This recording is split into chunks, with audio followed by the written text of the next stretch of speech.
आपने अक्सर गांव के बड़े बुजुर्गों को ये कहते सुना होगा कि राजनीति कीचड़ के समान है। एक बार अगर किसी के ऊपर इस कीचड़ के छींटे पड़ गए तो पूरी जिंदगी आप उससे दूर नहीं भाग पाएंगे।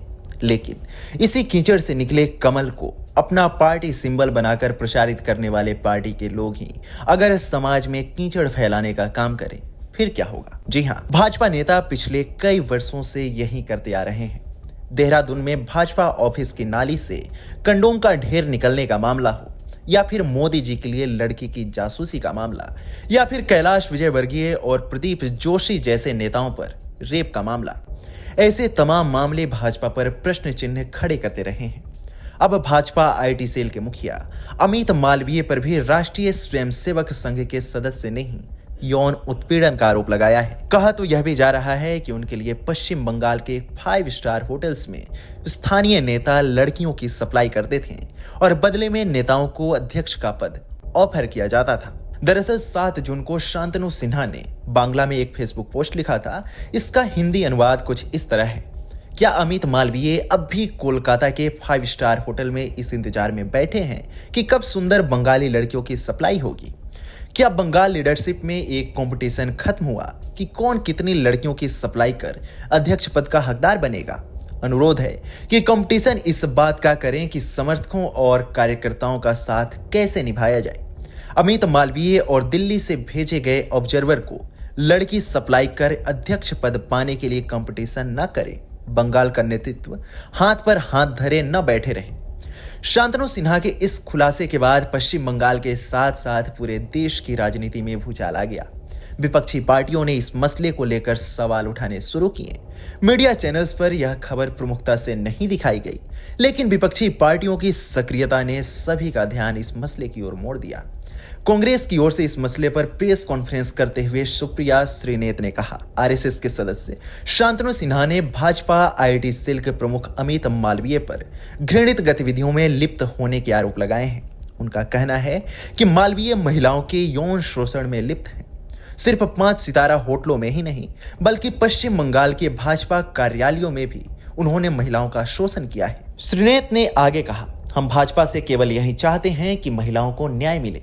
हकीकत यह है कि पीएम मोदी के शपथ ग्रहण के 24 घंटे से भी कम समय में भाजपा के एक बहुत ही प्रमुख पदाधिकारी इसके आईटी सेल के प्रमुख के खिलाफ यौन शोषण के गंभीर आरोप लगाए गए हैं। आज हम अमित मालवीय को उनके पद से तत्काल हटाने की मांग करते हैं।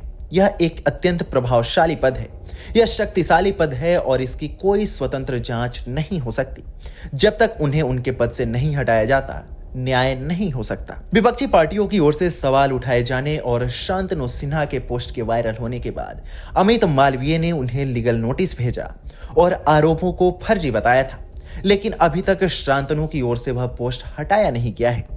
बीजेपी आईटी सेल के हेड और पश्चिम बंगाल बीजेपी के सह प्रभारी अमित मालवीय की ओर से भेजे गए कानूनी नोटिस के बाद इंडिया टुडे से बात करते हुए आरएसएस कार्यकर्ता शांतनु सिन्हा ने इस मसले पर जवाब देते हुए पश्चिम बंगाल बीजेपी नेतृत्व को निशाने पर लिया है।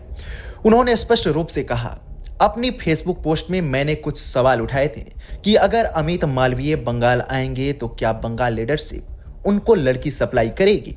ये मेरा सवाल था, ना कि आरोप। ये सवाल कुछ सबूतों के साथ आए थे।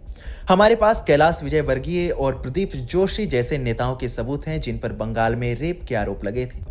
अरविंद मेनन के खिलाफ भी बंगाल में महिलाओं को लेकर कई आरोप हैं। यही वजह है कि मैंने बंगाल लीडरशिप पर सवाल उठाया, जो ऊपर के नेताओं को संतुष्ट कर पद पाए हैं।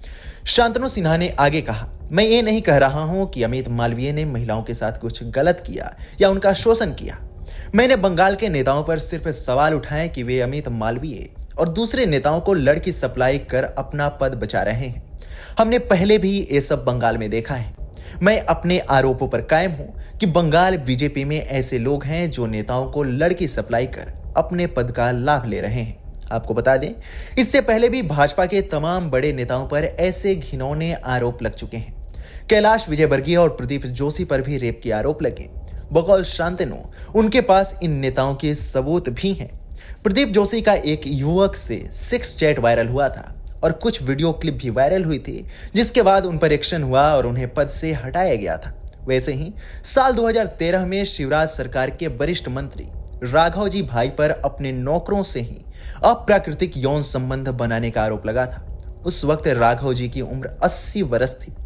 अप्राकृतिक यौन संबंधों से जुड़े वीडियो के वायरल होने और नौकर द्वारा शिकायत करने पर भोपाल पुलिस ने राघव जी भाई पर 377 और 506 समेत तमाम धाराओं में मुकदमा दर्ज किया था। नौकर का आरोप था कि मंत्री अपने सरकारी बंगले में उसके साथ आए दिन अप्राकृतिक यौन संबंध बनाते हैं और कुछ नौकर ऐसा करने में मंत्री की मदद करते हैं।